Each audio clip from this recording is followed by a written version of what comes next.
All right, let's get started here. 9:10. So I want to let you know, everyone that's in the call, I'm recording this, and I will be recording every class. So if you ever miss a class for some reason, or you just want to go back again and see what we did, if you didn't understand something, I was going to have the recordings to back up and have that as a resource. Okay, so the first thing I want to do is I have a presentation here, and I will not be sending you presentations by email or ELC or anything like that. They're all going to be posted to my website, which you all should have received the link to it. I'm going to share again here on the link. If you didn't, today specifically, you will not need a computer. But for future classes, we're all going to need a computer. So if you do have a computer at hand, I just want to share with you the link to the website so you can become more familiar with it if you haven't yet. Okay, just posted that on the chat. And I just quickly want to walk you through here. So this is the website for my lab, right? So it's not just for the class. So it has a whole bunch of materials there. But what is really important for you and for this class is that you come on the teaching tab. Here I have taught a whole bunch of workshops in R and precision ag and statistics applied to agriculture before, and also a couple of courses here. So you would like to come to the 2023 Advanced Topics in Precision Ag. And here I have a full page just for this course where I have some prep material that you'll be doing after this class. But then we're going to have the schedule here for all the dates, the topics. And as I develop the material and so the slides and the code and the recordings like we're doing right now, I will be posting those links here on the website so we have access to everything in the same place, right? So I just want to quickly walk you through this. The schedule, I still need to fill in with the topics, but this is all going to be here updated on this website. And then I also have the course syllabus here in a lot more detail. So today in class, we're going to be covering some main aspects of the course syllabus. But I also want to ask you and make sure that you see the syllabus online and the full version of it that I have on my website, because that's going to be the most complete version. And as you know, syllabus is a contract. So it's really what I expect from you, what you can expect from me. And so we're all on the same page. I just want to show you that there's a lot of content here for you to make sure you double check on that. Okay, so if you do have your computer and you are on the website that I just shared the link on Zoom. If you're not, that link is on the email that I sent, I guess, a couple of days ago. But I want you to come here to the first slides link for today's class and open that. Before we really start working or start going through the slides, I just want to show you something. So this is an HTML slide. It's not a PowerPoint slide. So it's a little bit different the way it works in case you want to take notes. So if you do want to download this as a PDF and take notes on your computer, I have those instructions in the slides afterwards, but I want to show you now in case you want to do for these slides. Let's see. So if you, yeah. All right. So if you do want to download this now, you will have to push the letter E on your keyboard, which basically puts this into like a continuous mode instead of like slide by slide. And then you will come on File and Print. So this is on your browser, right? I'm all on doing this on the browser. So File, Print, and then it will prompt you to print it. What I like doing is just changing from portrait to landscape. So it looks more like a slide when you print it. And if you want to have one slide per page, that's fine. I sometimes like to change that. So on a Mac, it's called layout. I can come on layout and change that to as many as I want per slides per page. So I just adjust that if I want to, and then, you come on save as PDF, and then you can take notes as a PDF on your computer. Yeah, so this is going to be important, not just today, but throughout the course, whenever we have slides. Okay, so I'm just going to come back to the presentation and go to the presentation mode, and so we can get started here. All right, so I guess, now officially welcome to CRSS 4060-6060, Advanced Topics in Precision Ag. If you've taken a precision ag course before, especially here at UGA with George Velides, this is basically a more detailed application of some of the topics you learned with George. But the main difference, I would say, is that now we're going to do this in a very programmatic way using a programming language. So this is definitely something that if you're a graduate student, especially, I think this is going to be huge for you. And we're going to talk more about this in coming classes. If you're an undergrad, this can also be very important for you. Perhaps, if you go into industry after this, you may not be using R for your GIS work. But I guess just going through the process of learning how to do this in a programming language really changes your mindset and how you think about analysis and how you can reproduce them. So I really encourage you, even if you're an undergrad thinking of going to industry later, this can be really important for your development, especially in precision ag and digital tools. Okay, so just quickly going through the structures. So I'm Leo Bastos. I'm an assistant professor of integrated precision ag here at UGA. I started about 6 months ago. My office is here at 4101 on Miller Plain Sciences. Feel free to email me if you wish. Feel free to drop by my office if you wish. The other instructor is Dr. Lorena Lacerda. She's also an assistant professor of integrated precision ag. Her office is right next to mine, so it's on the 4th floor of Miller. And here's her email. I'll be teaching you and going through the exercises with you for most of the course. Dr. Lorena Lacerda is going to be going through some of UAV applications and perhaps using imagery for variable rate irrigation.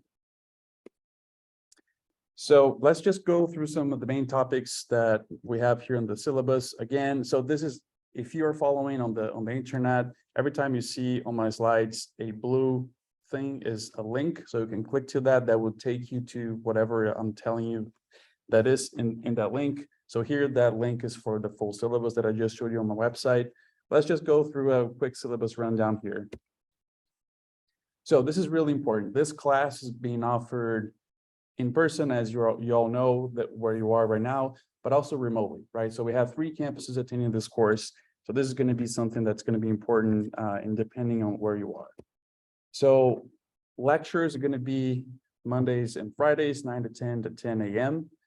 And labs are going to be on Wednesdays, 9:10 to 11:10. So 2 hours of labs on Wednesdays, about 15-minute lectures on Mondays and Fridays. However, I do want to stress something. This class is going to be extremely hands-on.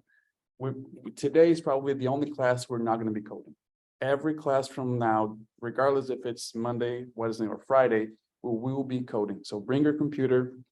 You're going to be developing a script to do a whole bunch of precision ag analysis, and it's going to be live. So I'm going to give you a pre-filled script. You're going to be developing the script in class with me, and then you're going to have homeworks later that you're going to be working on your own. But just so you know, it's even though it's called lecture and lab, but it's really not a distinction for my course as far as lecture and lab. We're going to be basically doing hands-on every class. Okay, so if you're in the Athens campus, so originally this class is taught on 1203, so on the 1st floor of Miller. However, with the rain events that we had a couple weeks ago or a week ago, that room was flooded. So because of that, we're kind of changing plans a little. We're going to be doing so this is, again, just important for in Athens. We're going to be doing our in-person meetings here at 3203 on Mondays and Fridays. But this room, unfortunately, is already booked for Wednesdays. I'm looking to a solution. I think I have one. But so for this upcoming Wednesday and maybe a couple more, I will send you an email with more information about where we're going to meet. But again, this is just important for those in Athens. And once they get the computer lab on the 1st floor fixed, then we're going to be having all of our labs and lectures there as well. If we're in Tifton, well, I guess, yeah. If you're in Tifton, you're all already there. You can join in person at 601 Nespal, or you can join remotely with the Zoom link that I provided. So if you're in the office, maybe if you're home or if you're traveling, and you want to attend live, you can use the Zoom link. If you're in Griffin, you can also attend in person at the SLC UGA Computer Lab or remotely. And again, the Zoom credentials are not going to be in these slides, but they are on the ELC and also on the emails that I sent you. Okay, so I want to walk you through some of the course objectives I have for you that I think is going to be some very interesting tools and data processing that are going to be going through this course. So the first is going to be to obtain, process, and use various agricultural geospatial data layers for decision-making related to precision agriculture. So here I'm just showing you an example of a field that we're going to be working this semester. So here we have on the left a raw EOMonitor data, and it's raw because it hasn't been cleaned yet and probably has a whole bunch of data points that contain errors. That before we use this for anything else useful in precision ag, we need to clean this data. So that's why it's raw, and we're going to go through the process of how do we clean raw EO data to get it to a clean version that we can really use then for any other process in precision ag.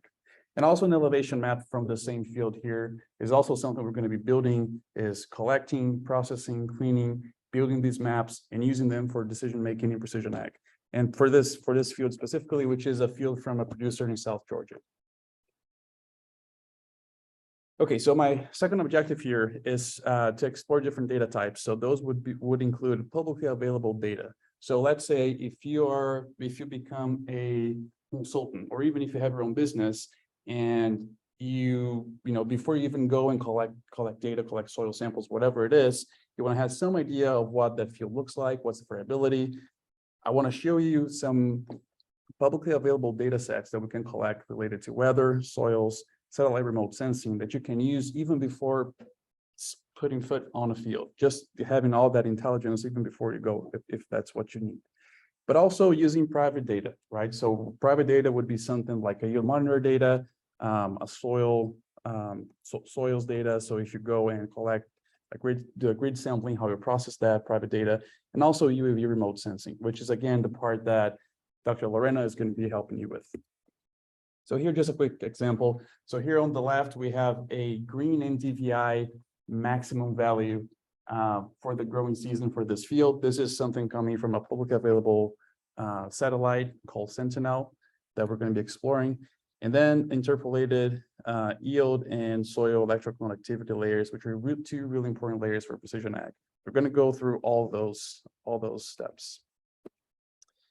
And also, I'm going to be exposing you to some analytical techniques that include the creation of management zones and zone-based and imagery-based variable rate prescription. So you're going to be seeing that if you're doing a prescription based on, let's say, a soil layer, how we do that. But also if you're doing like a variable rate nitrogen that you want to use crop vigor, so green DVI, for example, as the layer behind that, how we use that imagery to do that, the variable rate prescription, and then going through profitability maps, and again, using satellite remote sensing for crop scouting.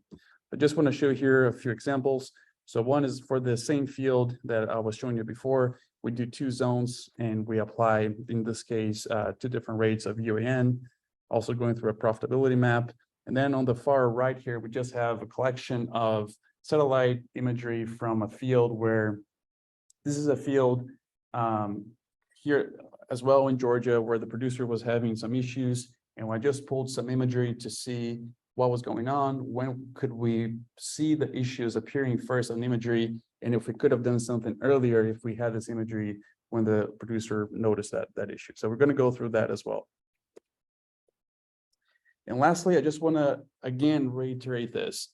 This course, perhaps the main difference between any other precision ag course that you may have taken in the past, is that we're going to be using R statistical language for 95% of everything we do. So this, you know, if you have never used R, this can sound a little bit alarming, but do not worry. You don't need to have any previous knowledge in R for this course. You're going to go very slowly, first understanding how it works, and then really after that getting to the precision ag part of it. So, you know, by the end of this course, you're going to be programming a lot of things in R, which I think is pretty exciting. But don't fear if you have no experience in R, because you will develop that skill in this course.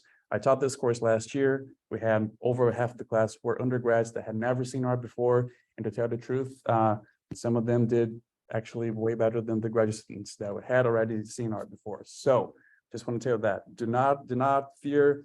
I mean, I'm okay if you don't like programming languages, personal preference, but if you're interested and if you think that could be something that can be useful for you in the future, you're in the right place. So just wanted to make that very clear. Okay, so here I'm just showing you an example of what we're going to be doing in this class, and this is a workflow that we developed last year. So it's really something that, if you think of it, if you're doing consulting or maybe you're doing research, you're going to have to do these processing and analysis if you're doing precision ag work. So we're really starting on the top here with unclean yield data, and then we go through the process of cleaning that yield data, and then doing this for the same field, but multiple years. So in this case, we have 3 years of data for the same field, different crops. But then we combine all those 3 years of clean yield data into a spatial temporal stability. What does that even mean? It means that if you're creating a zone with data from, let's say, 2022, would that zone be the same, especially if it's a yield-based zone, like a high yield, low yield zone?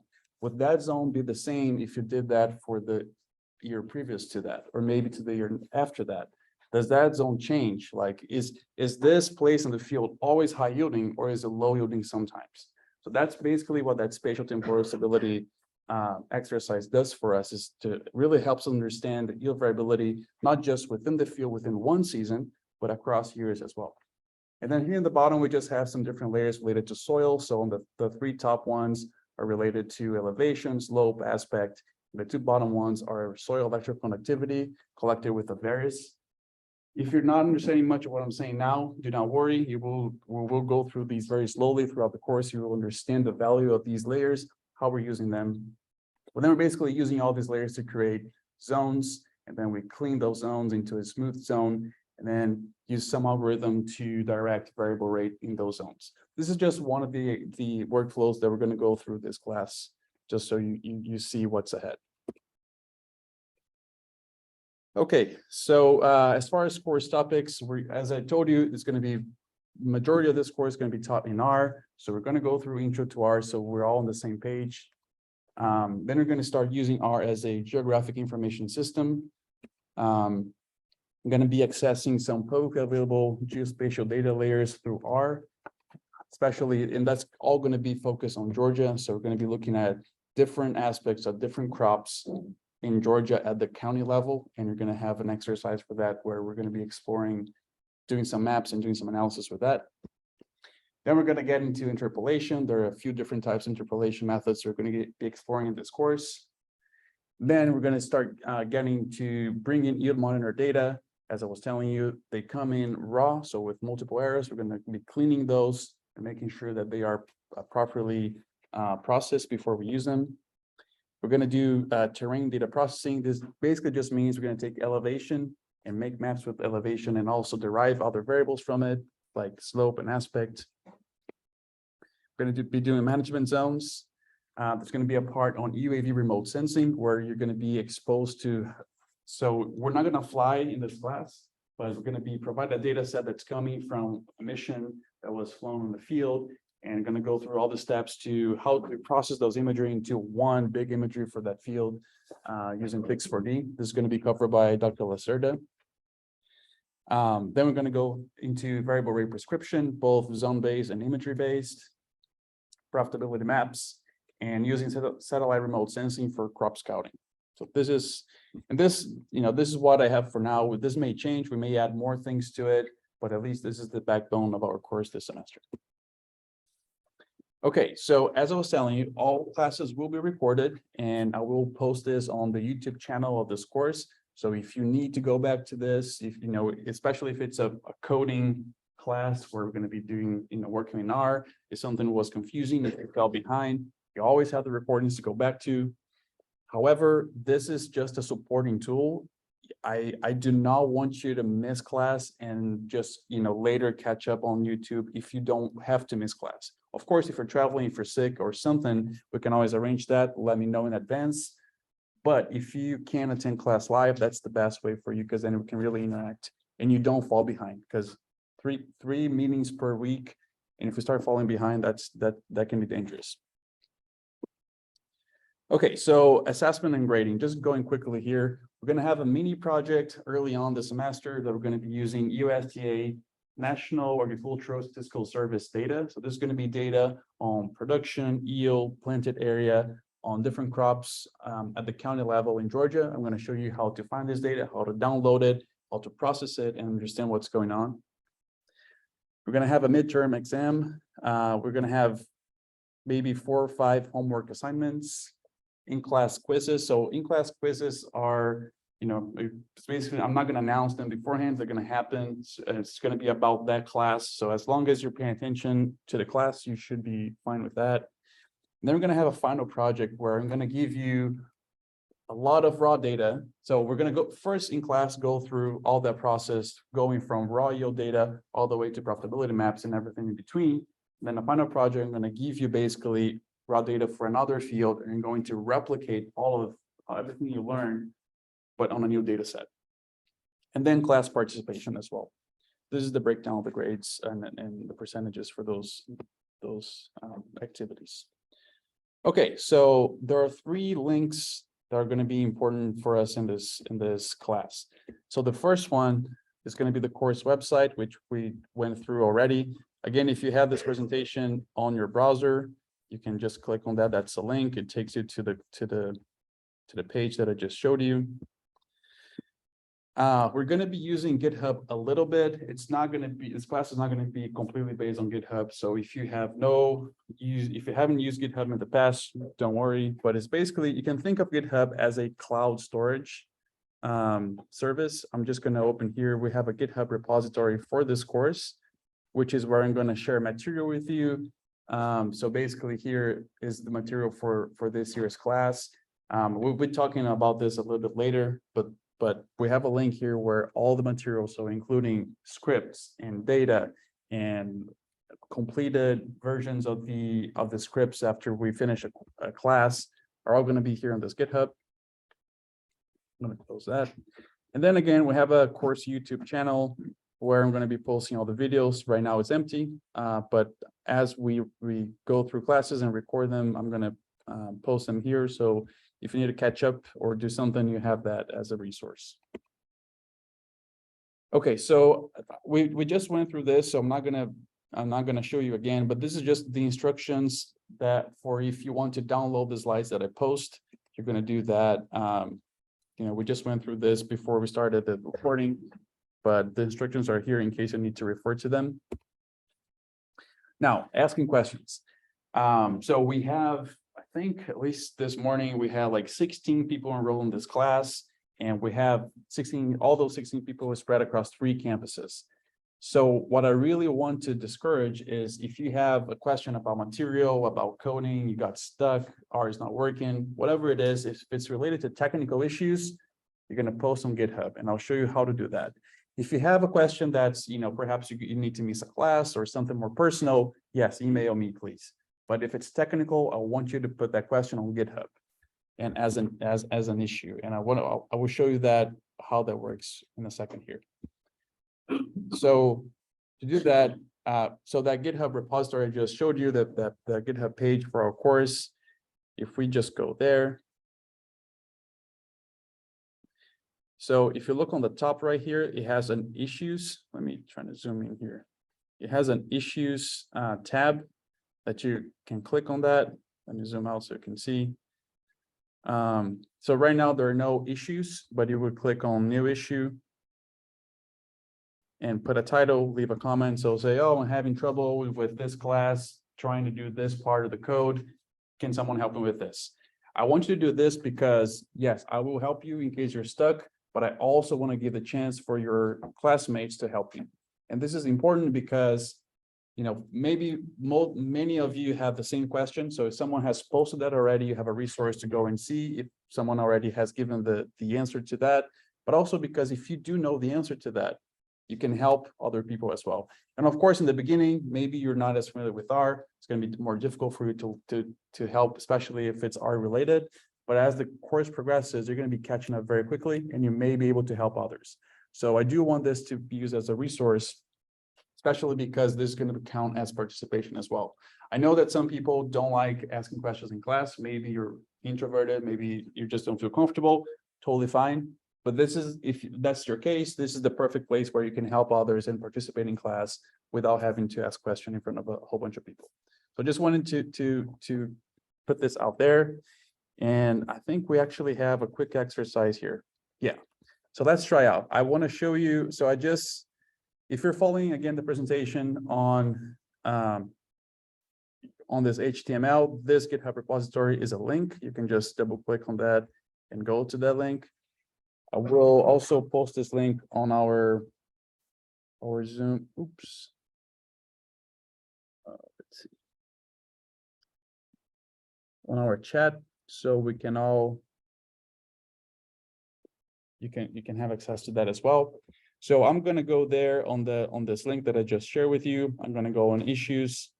I want to click on new issue, and I'm going to say title is going to be introductions. And I just want to say my name. And I'm going to say I'm an instructor. If you are, well, for you all, you can just say if you are a graduate or undergraduate student and which campus you are. So I am in Athens. Okay, so I'm going to submit this new issue. So if you go to this page, I'm going to give it, a moment just for you all to do it. So again, you're going to come on that GitHub repository. You're going to go on issues. There's going to be an open issue called introductions. You click on it and just leave a comment with your name, if you're undergrad or graduate student, and what campus you're in. And this is going to be our, let's say our quiz for this class, is just going through this quick exercise. So if you are in class, if you have a computer, I think everyone has, please do go through these steps. I'm going to give a moment here.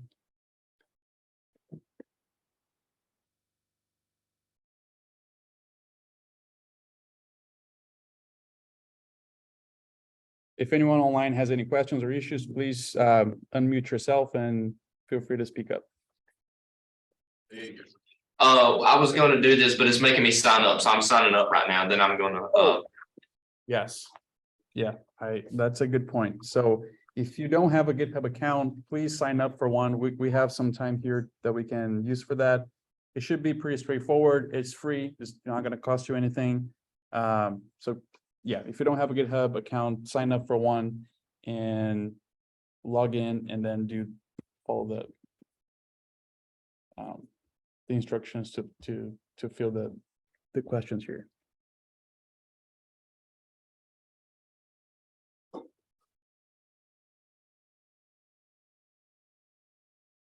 Yeah, if you want to answer like on the same issue as I created, I saw Amrinder created a new issue called introductions as well, which is totally fine. You don't have to change anything, Amrinder.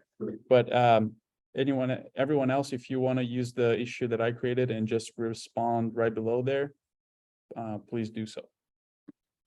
And we're gonna just take a moment here.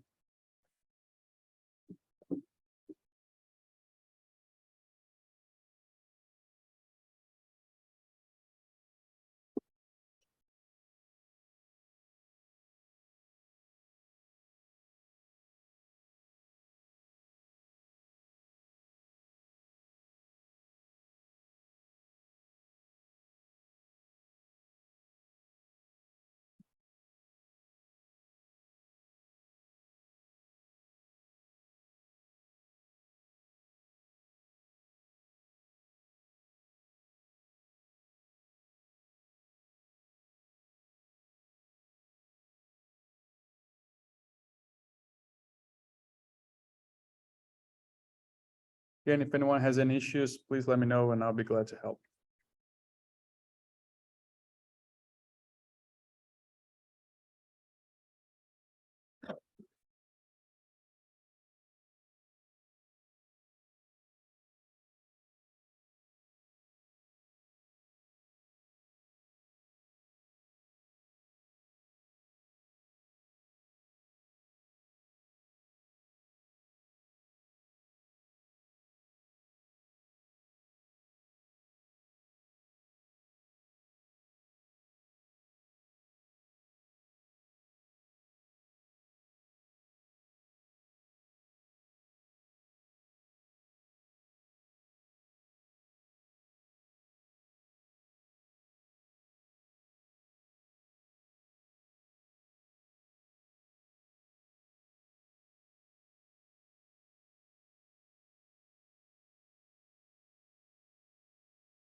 Okay, so we're still missing a few people.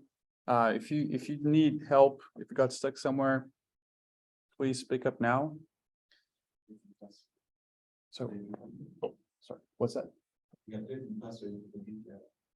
Yeah, I have to create an account. Yeah. Sorry, Professor. Yes. Yes, go ahead. Yeah, actually, I'm having some trouble with sign up account. Like everything I'm suggesting is not available for my username. So that's why it's taking me a while. Okay, yeah, I mean, no worries. So let's do this. I just want to keep going because I have some important things I want to say today. But if you have not been able to do this, please make sure you do at least until the end of this morning. And if you have issues, let me know and I can definitely help you out as well. All right. So I'm gonna, again, keep moving, but I can help anyone later if you need help. So as I just mentioned, helping others on GitHub will count as participation. So even if you have a question that's already, you're participating by asking a question, but you're participating even more if you're also helping others on GitHub. So I just want to make sure that this is clear. Okay, so this is very important, especially for Athens campus people. Because of university policy, if you are in Athens, your attendance should be in person. So you can use the Zoom link to attend a class if you cannot make it in person. Let's say you're traveling, you're sick or something like that. But if you're here, you should be in person. And if a special circumstance does arise, please let me know before class that I will definitely accommodate you. But if you miss class without letting me know, I will count that as missing a class. If you don't tell me beforehand that you're gonna have to miss in person.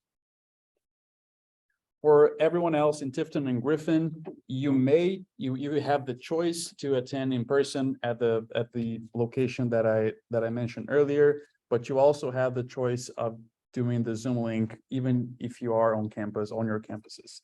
So just wanted to let you all know about that. And also for Tifton and Griffin, regardless if you're attending in person or on campus or remotely, if you're going to miss a class, let me know beforehand, because if you don't, that will count as a missed class. And this is something that I just want to make it very clear. Everyone is expected to attend class. Again, the recordings are an extra resource, but it shouldn't be simply missing classes and because there are the recordings. So anyone that misses more than 5 classes, and don't let me know that you had a reason to miss that beforehand, I have the right to basically drop a student if you miss more than 5 periods that were not that you didn't explain why you had to miss beforehand. Okay, so this is also something important about the classes. If you are attending a class online, I want to ask you to have your cameras on at all times. I know that sometimes when we're attending Zoom calls, we may be at home, we may be at your bed, you may be on your PJs. That's fine with me if you feel comfortable being in that situation and having your camera on, but your camera has to be on. I just wanted to let you know that. Okay, so as far as technology and software requirements, as I was telling you, we're going to be hands-on coding for most of the classes. So you will need to have a computer, especially, it's going to be better if it's a laptop that you can actually move around, because we're going to be using that to install software and also to bring to class to code along with me. And if you're not coming to class, if you're not coming to campus, regardless where your campus are or is, and you're attending remotely, you will need a second screen. Okay, so if you're in class in person, you have this huge screen in front of us, you have me right in front of you. But if you're attending from home, you will need a second screen, because then you can have me speaking on one screen and then you coding along on another screen. So just to let you know. And if you are attending remotely and you don't have the resources to have a second screen, let me know. We can try to arrange something that will help everyone to succeed. Okay, so I do have a survey. for you all. So this survey here is not an assignment, is not a quiz, but it's just a survey that I want you to go through because that's going to be really important for me. So if you want to go ahead, at least click on this link. If you're following on the HTML, this is a link. You can just click on it. That's going to take you to the survey. It shouldn't take too long to answer. I would give you 5 minutes to answer, but because we're almost at the hour, I just want to go through the last slides. But do please answer this survey today, because that's going to help me to know what is your background, how much you know about different topics, what are your goals for this class, and how I can adjust my content, but also the speed of this content to better meet your needs. So please answer this survey today. Okay, so next class, which is going to be Wednesday, we're going to start coding. Okay, so for that to happen, you need to have some things installed and properly set up in your computer for that to work well. So you will need to go to my website. I just want to show you here. We're not going to do this in class right now, but I just want to show you of what you have to do to be ready for next class. So you go to my, this is not my website. Let me just. So my website, you go to teaching, you go to our course, and then on one of the first things in our course is this prep material before first lab. If you just click on that link, it's going to give you instructions to how to install R Studio, how to download the material for this class from GitHub, how to install packages, and also signing up for a free GitHub account, which you already did. So I guess you're just going to have four steps there. But all the links, all the instructions are here. If you think something is confusing, go through this video that I have on top. This video was recorded when I taught last year. So the website was different, but maybe it's going to look a little bit different just going through what is on the recording. But all the links and instructions to get ready are the same. So if you need some help, watch the video first. If you're still stuck for some reason, let me know and I will help you. But that has to happen before our next meeting, Wednesday, 9/10.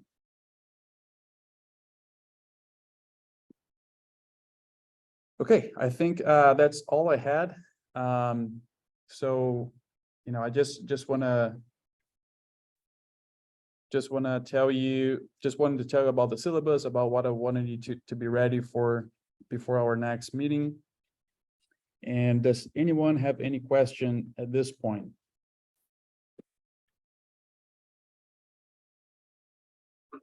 Okay, I don't hear anything. So I think we are all good. If you remember to do the introduction on GitHub, do the survey, the link. I have a question, Professor. Yes. I was wondering about the class quizzes. Would they be surprise quizzes, or we'll get some heads up like there's going to be a quiz next week? They will be a surprise. Yeah. But they're going to be about that class. So it's not like you have to, as long as you're following along, you should be able to complete it. All right. Thanks. Yeah. All right. Any other questions? Yes. Just a quick question. I noticed when you were going over the grade breakdown, I didn't see a final exam. So is that final project basically the final exam? That's right. Yeah. So the question is if we had a final exam. Yeah. So the final project is going to serve as the final exam because it's going to take some time to complete it. So Yes. Yeah. Yeah. And you don't separate requirement for graduate students? Yes, I'm still working on that, but there will be extra requirements for graduate student that I haven't, it's going to be within one of those categories. I'm just going to ask grad students to go an extra step, but it's going to be within, it's not going to be something outside of those topics there. Yeah. Yeah. Any other questions? All right, I think that's it for today. Thanks, everyone. And if you have any issues with GitHub, the survey, or getting ready for next class, let me know by email or stop by my office and we can talk about it.